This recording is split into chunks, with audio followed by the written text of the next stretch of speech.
Welcome to the Effortless English Show with the world's #1 English teacher, AJ Hogue, where AJ's more than 40 million students worldwide finally learn English once and for all, without the boring textbooks, classrooms, and grammar drills. Here's AJ with a quick piece to help you learn to speak fluent English effortlessly. I'm AJ Hogue, the author of Effortless English. Learn to speak English like a native. Father of the Effortless English system. I train you. You speak English fluently. You speak English powerfully. You speak English confidently. You speak English effortlessly when you join my VIP program. Go to effortlessenglishclub.com and join my VIP program. Commit, don't quit. VIP members, as I said, you're getting that free movie course very soon. Just need a week or so to get it online and ready to go. But it's 90% finished and ready. So VIP members, yes, you get that. The Matrix movie course. Everybody else, my business English course, I'll be sending out the special discount code for the new year for all of you who are on my email list. It will go out on my email list. I recommend you join my email list. It's free. effortlessenglishclub.com. Go to the bottom, enter your email. Very simple. I'll send that out in a couple more days. What's today? Tuesday?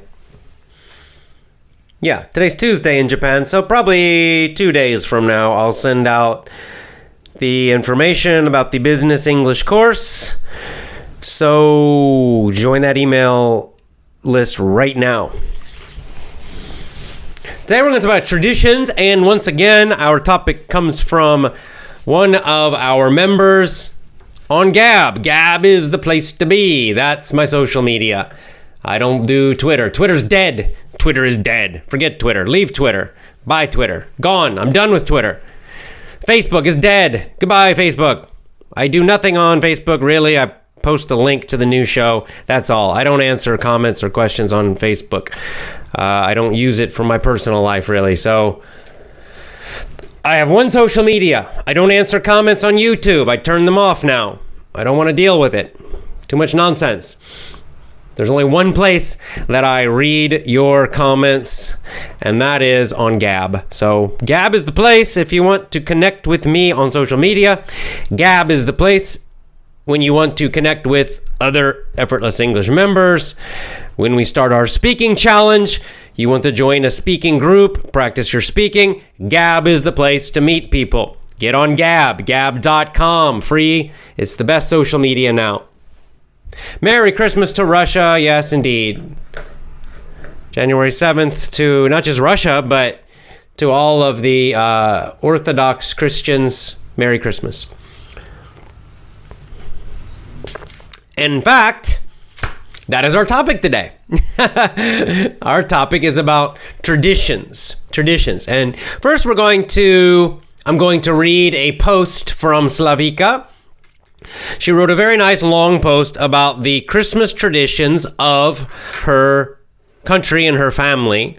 And she's an Orthodox Christian. Orthodox Christianity, primarily in the East.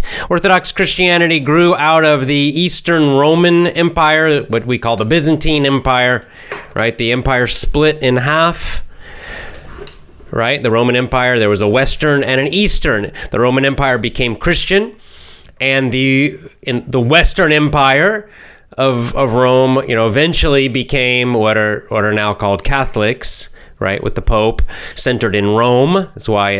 That's why the Vatican is in Rome. But in the East, they had, their own Christian traditions, which now are called Orthodox. And, there's a Russian Orthodox Church, there's, a Greek Orthodox Church, etc. And in Orthodox Christianity, they celebrate the main Christmas day on today, January 7th. And of course, they have actually many days. There's a whole tradition, lots of traditions. Each country has different traditions too. Of course, we're going to read about Slavika's tradition, and then we'll talk more generally about traditions and why traditions are important, why we should look to the past and create or borrow or use traditions from our past. Why they're important, why they are powerful. All right, let's go ahead and go. I'm going to share my screen. If you're watching on video, you can see my Gab account. There we go. Okay, so Slavika. I'm going to read this. Well, I'll kind of read a little part and then talk about it, read a little and talk about it. Here we go. Okay, so she says, hello AJ and my dear friends. About the celebration of Orthodox Christmas 100 years ago. So she's talking about a tradition that's at least 100 years old, that comes from her grandparents, that she knows from her grandparents. I heard about it from both my grandmothers. Okay, the first part of the tradition, fasting. Hey, fasting. I told you that Christians fasted. Fasting for 6 weeks before Christmas. And there's still a decent amount of fasting in, I think especially in the Orthodox churches. So they would fast for 6 weeks. And what kind of fasting did they do? They avoided, the first week was only water. Nice. I like it. During the fasting, they would do, after that, 2 to 3 meals are taken, but only small amounts of vegetables and fruits. So basically a vegetarian, no meat. So kind of a vegetarian diet then for the next 5 weeks. Only on Sunday can they have fish. Okay, they have fish on Sundays, but no other meat. So no meat the whole 6 weeks. If someone was pregnant or very old, then they might change the fast and then maybe they would have some meat or broth or something if they needed it for their health. So they weren't extreme. If someone needed, if someone had a health problem, then they could modify it. Okay, number 2, the other next part of the tradition, I think a very important part. Evil thoughts and deeds are forbidden. Of course, they're always forbidden, but more attention is paid during this time. So they would make this time the 6 weeks. So the Christmas celebration was 6 weeks long, right? So, going until January 7th, so starting like end of November, right? And during this time, kindness and assistance to family and community is a must. All right, so they especially focus on kindness and generosity, helping their family and their community. Not just anybody, not strangers, right? Not just giving money to some big organization. You don't know what they're doing with the money. No, your family and your community. They would be generous and kind, especially extra generous, extra kind, extra help to family and community during this time. It was called Sabernost, or in English, conscience. Good, I can't say it. Conscientious.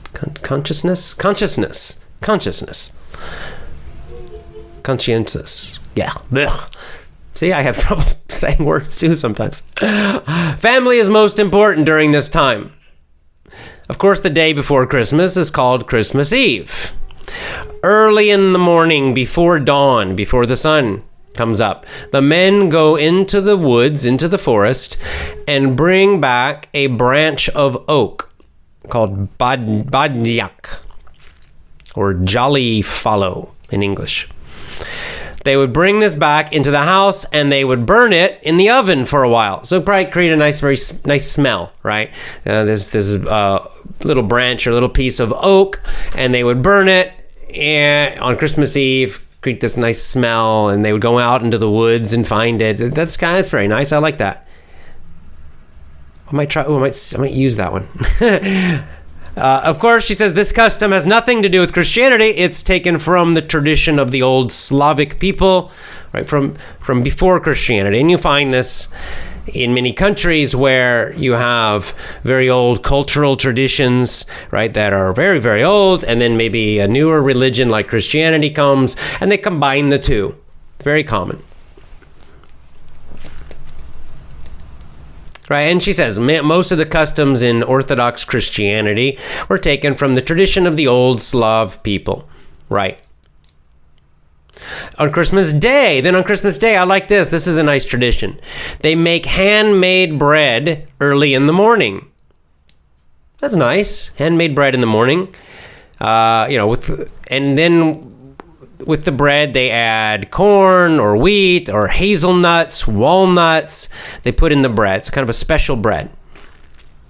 And then the bread is broken by all family members. Broken means, like they share the bread with all the family. And everyone gets a piece of bread. Nice. That's nice too. They all share the bread together. And then finally, on Christmas Day, the fast is broken. They break their fast and they eat meat. So after 6 weeks, they finally eat meat on Christmas Day. And the tradition is they eat dried meat, beef, pork, whatever, from the supplies the family had for the winter. So this makes sense, right? Especially in the past. They didn't have, modern technology, so they had to dry out the meat and save it, right? So it wouldn't get spoiled. Quite nice. More recently, she said they kind of spoil that habit and they have a huge amount of food. Okay, yeah, so they've adapted it more to modern, consciousness, I can say. It's conscientious. Conscientious is the word I was trying to say. Conscientious, which means you care about other people. You care about how they feel. Conscientious. I don't know why I was having so much problem with it. Conscientious. Okay. Okay, next about gifts. The next tradition. Gifts are symbolic. And they're ones that you can do on their own. So they didn't just buy the gifts. The tradition was not go to a store shopping. They would make the gifts. For example, hand-knitted sweaters or gloves or socks, something made of wood, a wooden bell, fruit, or maybe a fruit bowl or something like that. So there was more thought, right? More effort, because they actually would make some nice little gift for their family.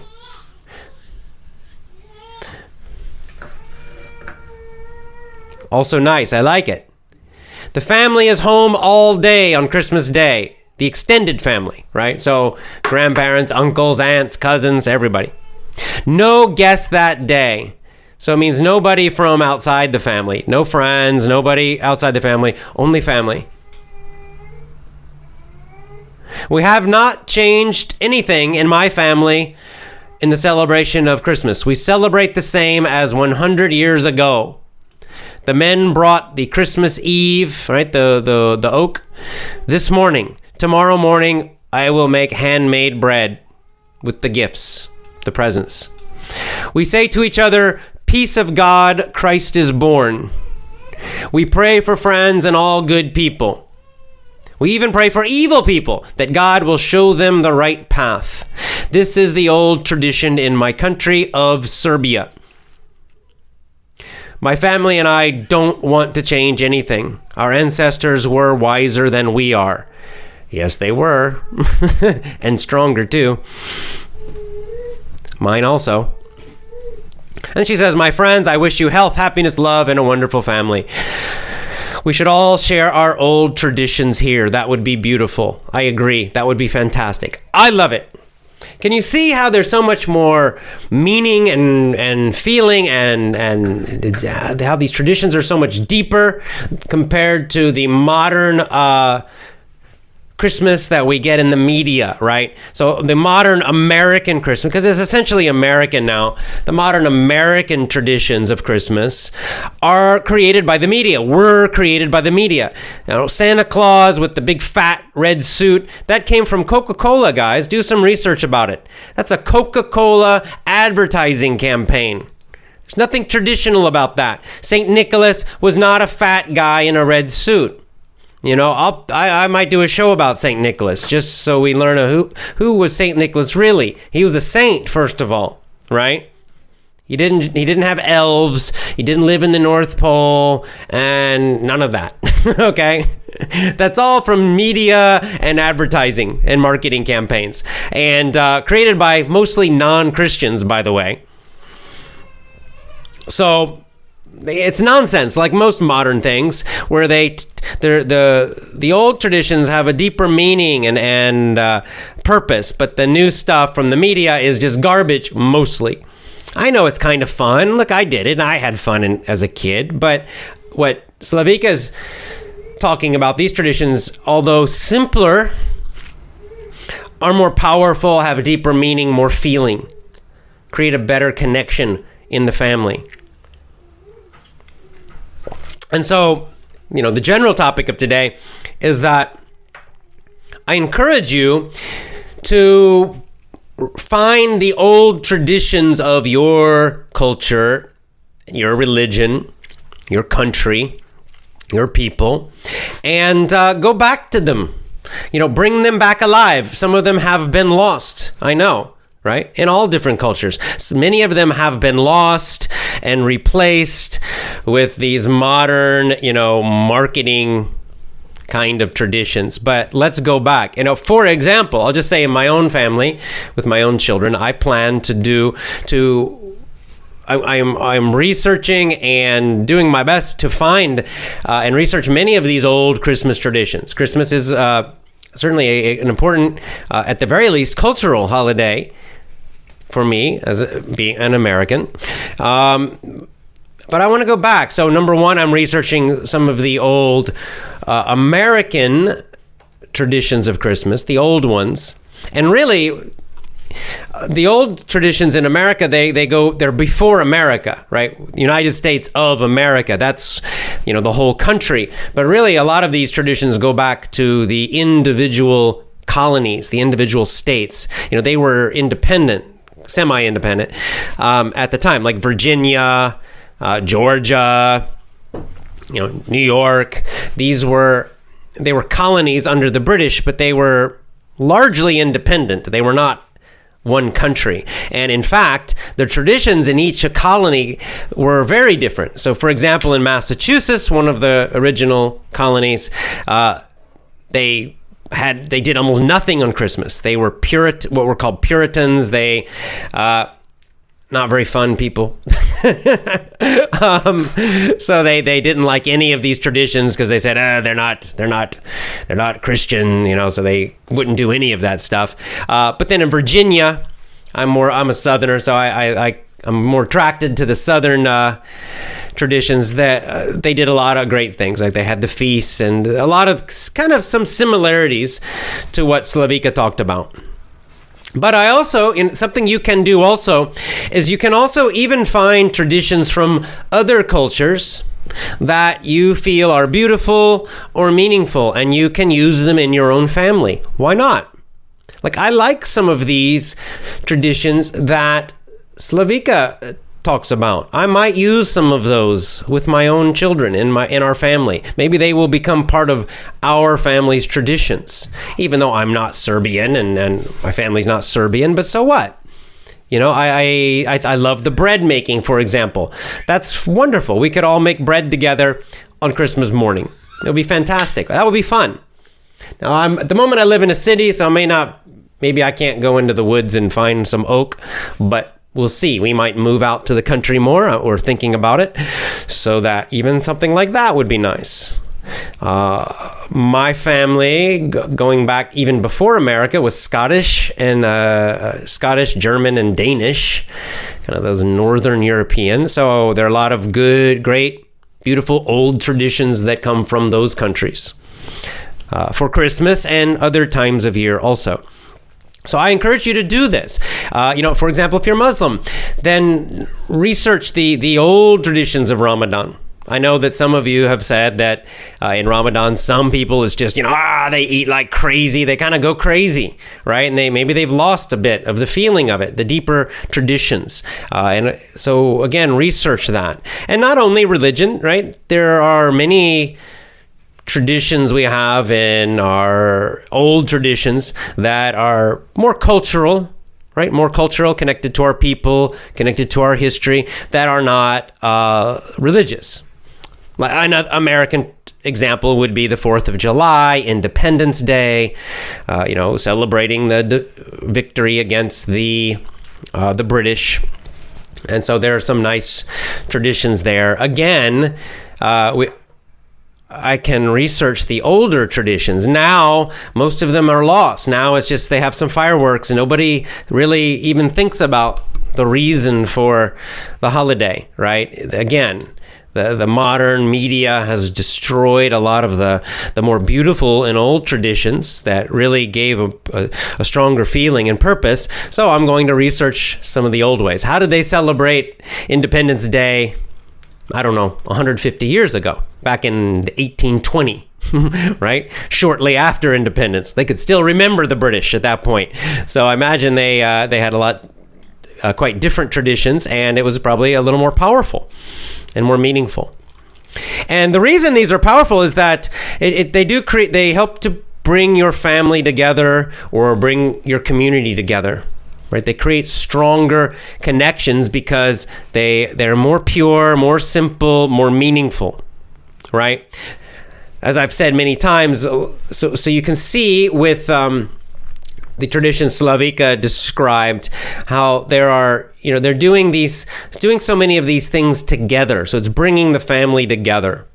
Even fasting, right? They're fasting and they are focused on being more generous and kind to their family, right? That's not just buying stuff. In America, like I said, many people in America, my family, they get stressed at Christmas time. It's the complete opposite of what it should be. Right? It should be a time of being generous and kind and closer to family. It should be a very warm and wonderful time. Instead, they're stressed out. Why? They feel, I must buy a lot of gifts. I've got to go shopping. And the mall is very busy. And what do I get everybody? It's terrible. It's terrible. So instead of buying all these stuff, make bread together in the morning. Get the whole family. The kids can help. Everybody can help. You all come together. You make bread together, and then you eat it together. It's so simple. Doesn't cost much money. Brings you all together and has a deeper meaning, a deeper feeling, right? Without all the stress, without spending all this stuff. You don't need to do all that. So anyway, I recommend you do that. I will be doing that with my own family, because modern America has lost so many, I'd say almost all of our traditions, really, the deeper ones. They've been destroyed by marketing and media, and most people there's no feeling anymore. There's no idea of any purpose at all. There's no meaning. Christmas is just shopping and buying stuff. Easter, just eat some candy. Halloween, put on a mask and walk around and get candy. 4th of July, some fireworks. That's all. Nobody thinks there's nothing deeper. And for that reason, these traditions, these holidays, now they don't really make families stronger anymore. They don't bring much happiness anymore. But that's because we lost the old ways. So look to the old ways. Look to the old ways. You can start with your own nation and your own culture and your own religion. Of course, start first there and the old ways of your country, of your nation, of your religion. And then you can also borrow from others. If you like some others, you can borrow from them also. I'm going to borrow some from Orthodox Christianity. Definitely I will. I like them. I think there's a little more meaning there and therefore more power. So for sure I'll borrow those.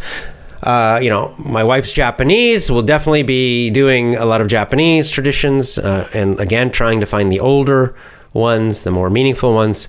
I will be researching old American traditions. What did they used to be before all this media marketing stuff? And I will be looking at my family history. Like I said, my family history goes back. My father's family is Scottish, so we'll be looking at some of the old Scottish traditions. Why not? My mother's family, mostly German. And then there's some of my dad's family also has some Danish. So I'll be looking at some of those as well. Why not? Why not? You can create these in your own family then, right? You can you can ignore the media culture. You can ignore what everybody else is doing if you don't like it. If you feel like there's no goodness there, no purpose, no truth, and you can create your own. And you don't have to just create your own randomly, though. You should try to connect to your ancestors. There's more meaning when you connect to the old ways, connect to your ancestors. So anyway, I agree with Slavika. I encourage you all to share your traditions on Gab. Do it on Gab, and I'll repost it. I'll send it out to everybody else. So what are your traditions? They can be religious or just cultural, not religious. It doesn't matter, or both. So share the ones that are most powerful for you, most powerful for your family. What are the traditions from your culture that you love the most, that you feel are the most powerful, have the most meaning? So please share those on Gab, and we'll all discuss them together. I think it'd be great. All right. Yeah, Erdem says hello to everyone from Byzantine. Right. Now, what used to be the Byzantine Empire, the Eastern Roman Empire, now the area now is Greece and Turkey primarily. Right. That's where the Eastern Roman Empire was centered. And it lasted far longer than the Western, right? Rome in the West fell. The Roman Empire fell. But the Eastern Empire continued for like another 1,000 years. 1,000 more years, the Eastern Empire continued. You go to Istanbul. In Istanbul, one of my favorite things in Istanbul, there are these, they're called cisterns, these underwater, where they keep, underground water tanks, water storage built by the Romans, the Eastern Romans, the Byzantines. So they would keep a water supply under the ground, and it's built out of stone. It's really cool, really interesting. It's in the center of Istanbul. Really nice. You can see a few other Roman Byzantine ruins there. Of course, Greece as well.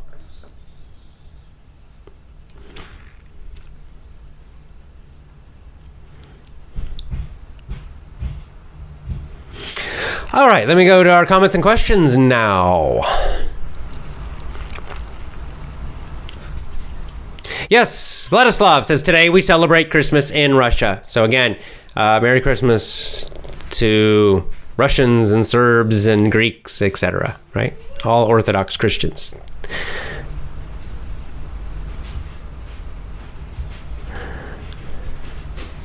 Right. Scott Anderson says, Gab is the place. Indeed it is. Gab's the place to be, guys. Get on Gab, get on Gab, get on Gab. Facebook's dying. Twitter's dead.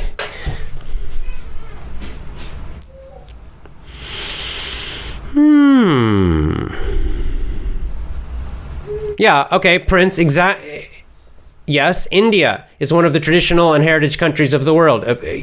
Absolutely, India is. Teaches us great cultural values.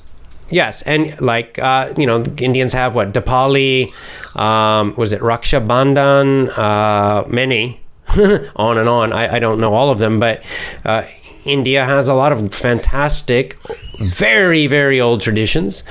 China does, if you go back, China does, Japan does, all countries do. So please share those. I'm interested.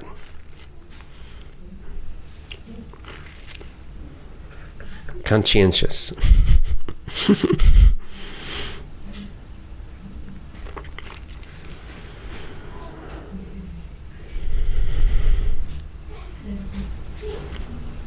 Yeah, see, Scott Anderson also knows about Coca-Cola. Right. He says, beat me to it. So it's the whole Santa Claus thing is Coca-Cola. It's still fun, kind of, but it's not traditional at all. Okay, Vladislav says, in Russia, children go to their relatives and sing a Christian song. And for singing the song, they get some money. Yeah, probably like a little coins or something, right? That's nice. Yep, so Hela says, Iran is my country. I know Iran has very old traditions, going all the way back to Persia. Yes, Ilana Khan is exactly right about this. Traditions are the foundation of a society. It's easy to divide and control people when traditions are forgotten. Exactly. That's why. We saw this in Brave New World, right? They destroyed all the traditions in Brave New World, including family. And then the people were completely controlled. They want you to forget your past. They want you to forget your ancestors.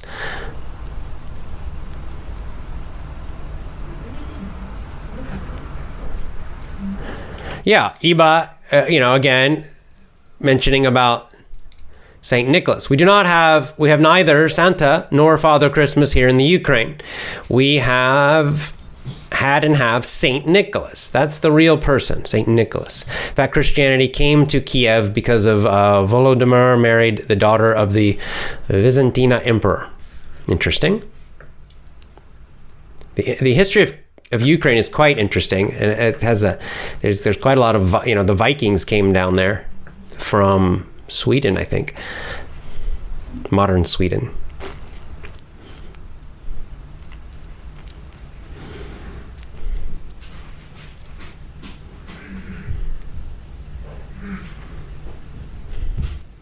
I kind of heard of this. Ajay says, come to India on the 14th of January. You will see the enthusiasm for the celebration of Uttarayan.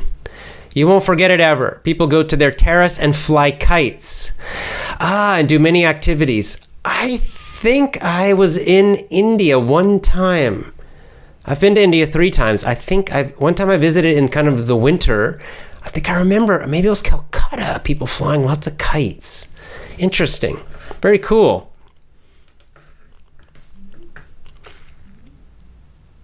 Oh, Scott Anderson is Scottish also.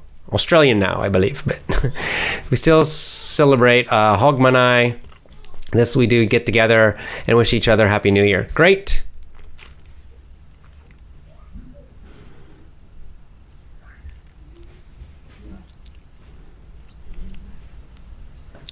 Yeah, like Sriman says, the ancient scriptures, holy books, holy teachings, are the source of really pure and authentic traditional values and ideals.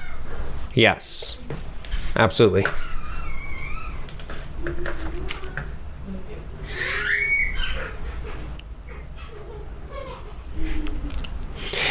Sarah says, I really like the old traditions because they're meaningful and powerful. When we were children, we didn't realize that. Yeah, the children don't realize it directly, but they can kind of feel it. Like I said, so my Christmas, I grew up in a very modern, suburban American house, kind of typical, which means a lot of the old traditions were gone already. But still, for Christmas, what do I remember? I don't really remember any specific gifts. I think I remember getting a bicycle once and being very excited. But I absolutely remember traveling to my mother's family, like an 8-hour drive every year, and spending the time with my uncles and aunts and cousins and grandparents, and all of us eating together, kind of the traditional Christmas meal. I remember that. It was very powerful for me. It was one of my best memories of my childhood, that warmth, the connection with the family. So did I understand it intellectually? No, of course not, but I could feel it, right? And it was different than just getting a lot of stuff.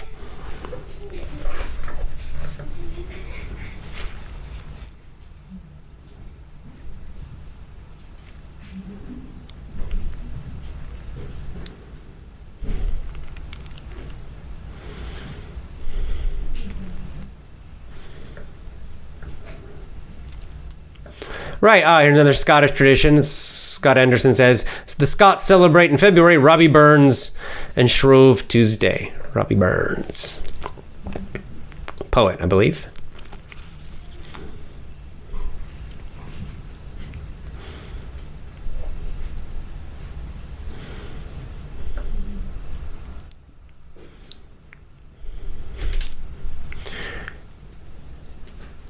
Yo, Iba's doing fasting now. Great.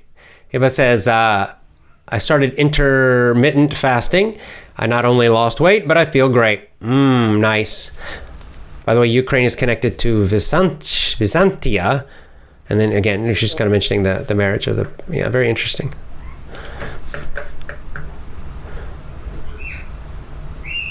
I'm going to jump down to the bottom here. Yeah, my Mustafa says, after Ramadan becomes... I don't pronounce it. Eid. It's a festival after a long fast in Ramadan. Right. Then you find this in a lot of countries, kind of what... like Slavika was talking about, where there'll be a period of fasting, and then after the fast, there's a celebration and maybe a feast or some kind of celebration after, because the fast can be challenging. After sunrise, we all go to the mosque and pray together, and the women and men are divided. Yep, very nice, very nice. See, I mean, there's, again, it has a deeper meaning. They're praying and they're fasting. It's not just partying.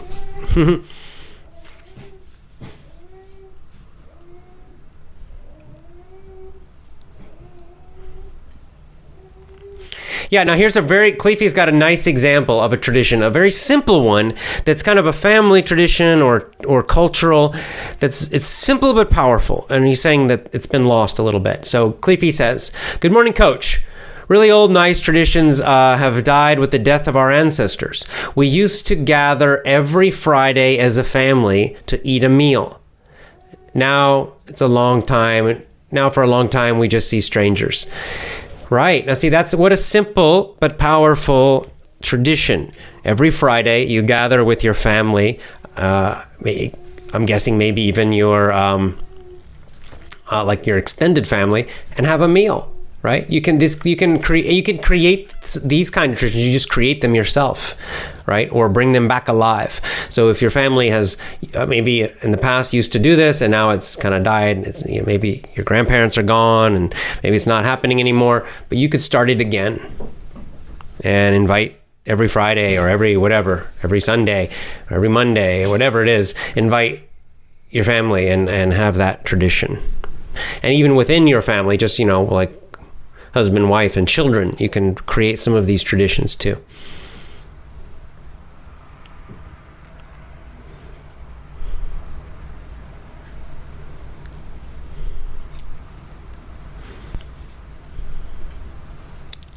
Yeah, Aminia says, Iranians have the oldest New Year celebration in the world called Nowruz. Nowruz.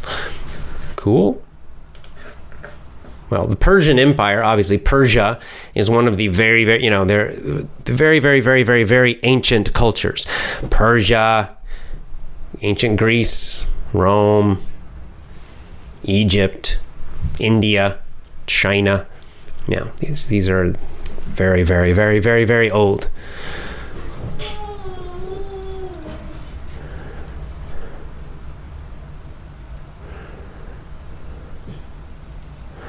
Yeah, so like Iba's is like, again, this is the problem. So she says children supposed to, have insight about God being born. Unfortunately, most traditions were destroyed by the communists. Yeah, and they're being destroyed by the cultural communists now as well. And this is why we got to fight against it, okay? Yes, they are doing this, or they have done it. In some countries, they did it already. They did it in America already. America is probably worse than many communist countries, I think. Probably far worse. So what do we do about that? Well, we start them again. We research them. We talk to our old family if we can, or maybe we just have to find other ways to research, and we start them again. We bring them back alive again. That's how we do it. We bring them alive again. Bring these traditions alive again.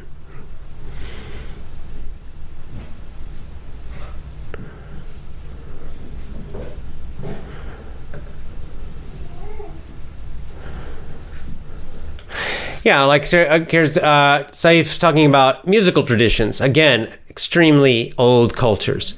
The music of Iraq is often called Mesopotamian music, right? Which is that general region. It encompasses the traditional music of the diverse groups in the modern countries and old countries of Assyria, super old, right? Kurdish, Turk, Arabic, right? Persian, that region, right?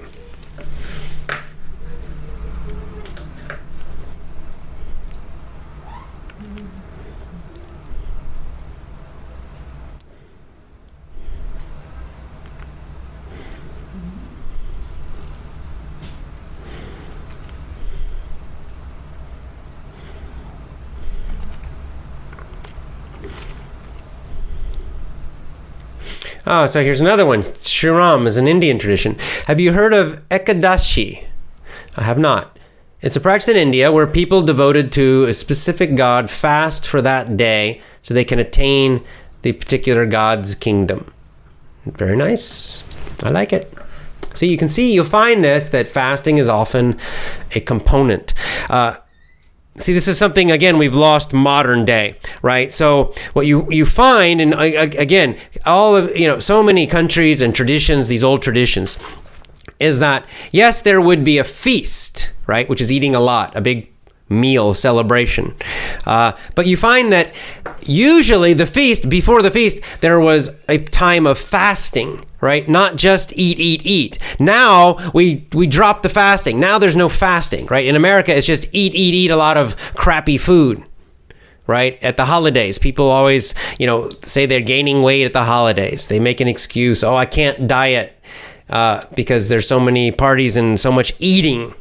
Right? But so it's unbalanced, it's unhealthy because they forgot about the time of fasting, right?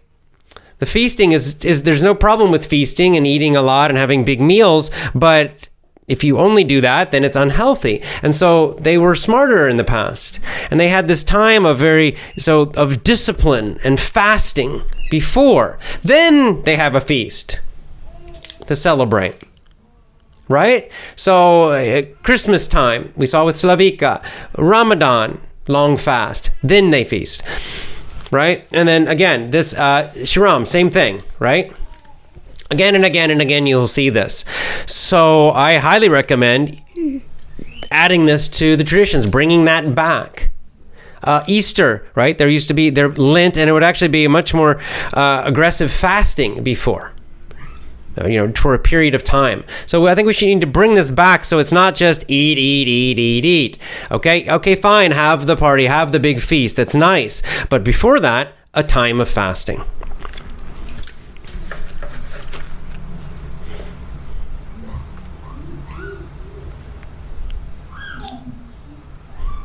Right, like Abdurrahman says, come to Uzbekistan, you can get and you can't get over the hospitality. We have lots of traditions that have been lasting for centuries. Ramadan, we fast and pray for a month. Right, they fast and pray for a month. A whole month of fasting. Slavika, in the Serbian Orthodox Church, 6 weeks of fasting. Then the feast, right? Not just eat like a pig all the time. Ethiopia. Bahrain, Ethiopia is also Orthodox. This is Bahrain from Ethiopia. Our Christmas is tomorrow, January 7th. Merry Christmas to you. Our country, 1 month fast. See, again, similar, right? Orthodox, you find again. I really like the Orthodox traditions, honestly. I like it. 1 month of fasting, no meat or milk products. Tomorrow, everybody eats meat. And you'll see different versions, different kinds of fasts.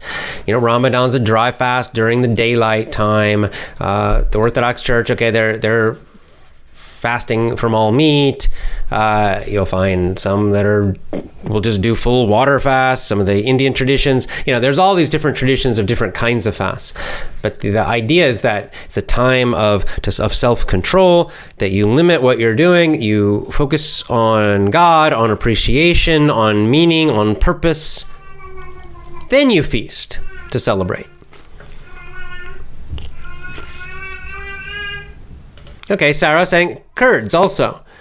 Kurdish people have a celebration in March called Nowruz. Everyone wears Kurdish clothes, even the babies. I like that. See, here in Japan, at New Year, they visit shrines, Shinto shrines, and especially the children, they dress them in the old like kimonos, beautiful, or sometimes modern kimonos, but they're very, very, very super colorful, really bright. We actually live near one of the most famous shrines in Osaka. So the whole week of the first week of January, we've had huge numbers of people, right? There's like a huge traffic, tons of people visiting our local shrine, and they bring their children there, a blessing for the new year. It's really great, and it's really pretty because I'm walking around. I get to see all these, kind of nice kimonos. Everybody's dressed very nicely. Right, it's great. These are wonderful, and they go as a family. The whole family goes together.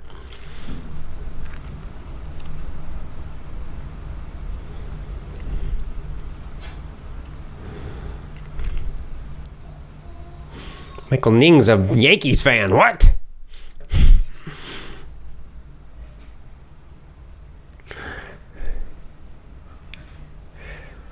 Here we go. RD.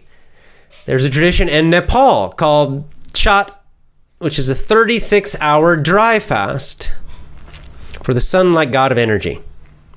It's 36-hour dry fast. There you go. I like it. I like these fasting traditions very much.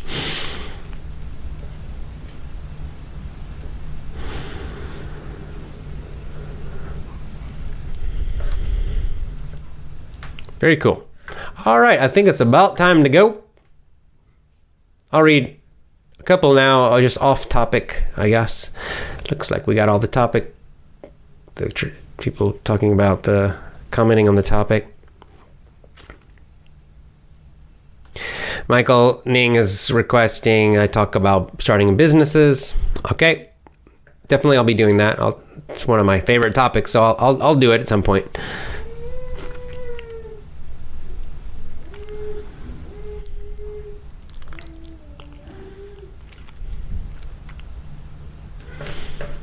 Well, okay, Ajay, again, this is a really nice comment. Whenever I do fasting, I don't know why, I don't feel hungry. In my mind, I keep chanting the name of God. I think it gives energy to stay energetic the whole day. Right, and this is what you find that in most fasting traditions, that the fasting was for a spiritual or religious purpose. Of course, also health benefits, many benefits to fasting, from the basic health and material level, emotional benefits, mental benefits. My mind is always very clear when I'm fasting. I can think very clear, very sharp, right?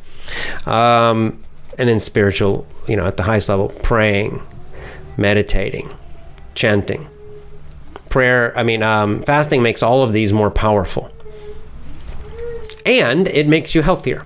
Okay, so if you just feast and eat a lot of food, right? Again, in America, what happens is people eat a huge amount of food, and a lot of times they get sick. They gain weight.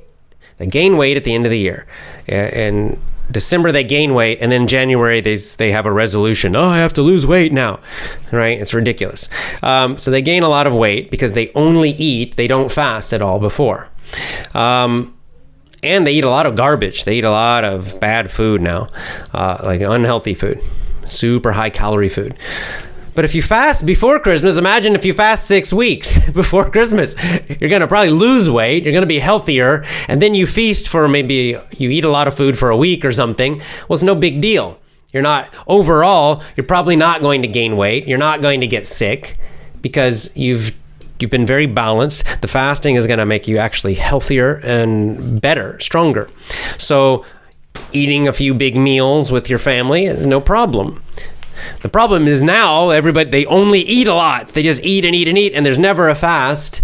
So it's unbalanced. They gain weight. They get sick. It's very common. People get sick in January. They say it's the flu season. I think it's bullshit. I think it's just people they're eating garbage for all of December, and so they get sick. Their body gets weaker.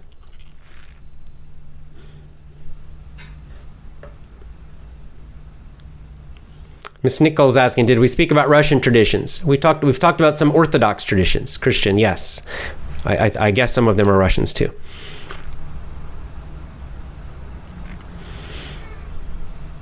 Vuf Zero says, if someone's interested in Viking traditions, I am.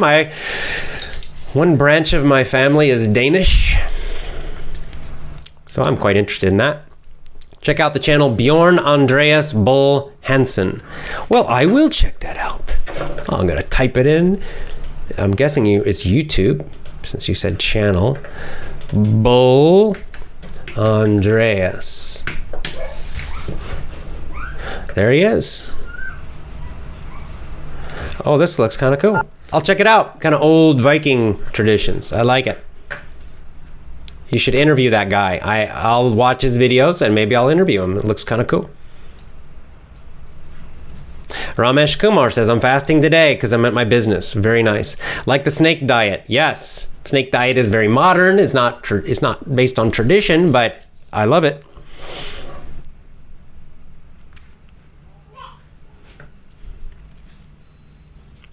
Michael Ning, I have to disagree about the Yankees. I'm not a Yankees fan, but otherwise, yes. Good. I'll definitely talk about the topic.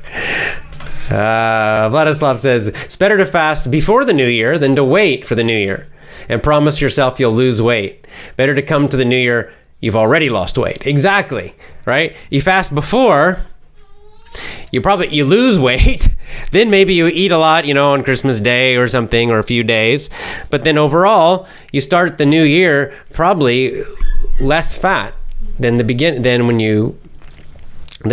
old year. You're actually starting strong. So instead, people like in America, they eat, they get fat, and then they say, oh no, I have to lose weight. It's kind of hard to lose weight in the winter. Not really the best time.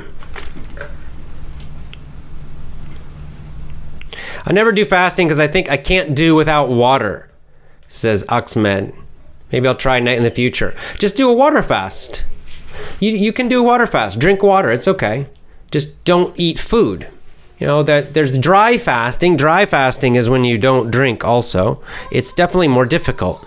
But water fasting has a lot of benefits also. So drink water, add some salt to the water and some potassium. It makes it easier. It's 0 calorie still, right? Just electrolytes. So drink a little salt, potassium water. Don't eat any food, nothing else, just that. And you can fast. It's easy. Then you can fast, no problem. Drink as much as you want. And, check out the Snake Diet channel on BitChute. And you can learn more details. There's lots of ways to do it. But yeah, it's okay. Dry fasting is hard. It's much harder. Oh, Michael says his uncle's a English teacher in Cuba for 25 years. Nice. Let's go Yankees. Yankees are a baseball team from New York City. A quite famous one. Probably the most famous baseball team in America, for sure, with the most money.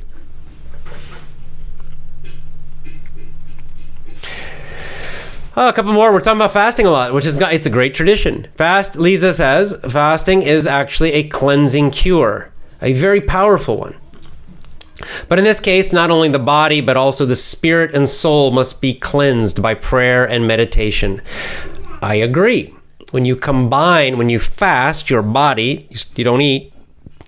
If you also pray and meditate, or pray or meditate, either one, then you will find that it is even more powerful. But fasting will clean your body. It can cure a lot of problems and diseases and serious health problems. If you do enough fasting, you can often cure them without doctors, without medicine, without all that stuff. Not always, but many times you can. I recommend try fasting first. It's very powerful. Holi in India. That's what I was trying to remember. Yes, thank you. I'll end with this one. Sachidanand Singh says, we have Holi in India, Holi, the Festival of Color. Yes, super famous one. That's really a very amazing tradition in India, the Holi festival. It's you've heard of it, but they kind of throw colored powder at each other, and I know there are deeper meanings to all of this, but it's amazing, colorful, really cool festival. In Thailand, they have what's it called? I forgot the name. They have something similar in Thailand. It celebrates the kind of the hot season. It's super, super, super, super hot, and so the Thais the modern version, they throw. It's like a huge water fight. They throw water at each other, and they put this white paste on your face, and they go crazy. More traditionally, the young people would wash the feet of their older relatives. So like the grandchildren would wash their grandparents' feet with water, and their parents, right? The younger people would wash the older people's feet as a sign of respect, which that's the more kind of calm, traditional way version. And then there's also kind of a very crazy, fun version of where they just have a big party in the street, like a big water fight. People drive around in trucks with water guns and shoot everyone that's walking by. I've been there during the time, and it's really amazing. I can't believe I can't remember the name. What's wrong with me? Let me look it up really quickly. Thai Water Festival. Songkran. Yeah, duh. Songkran. Jeez. Songkran, it's called. Songkran. It's a really fun time to visit Thailand. Don't visit Bangkok during Songkran if you want to be dry, because they will attack you with water, even if you're in a suit. So don't do it. But it's dress casually and have fun. Songkran. Yes, thank you. Salal. Thank you. Songkran. And they have also in Thailand a very nice one called Loi Kratong.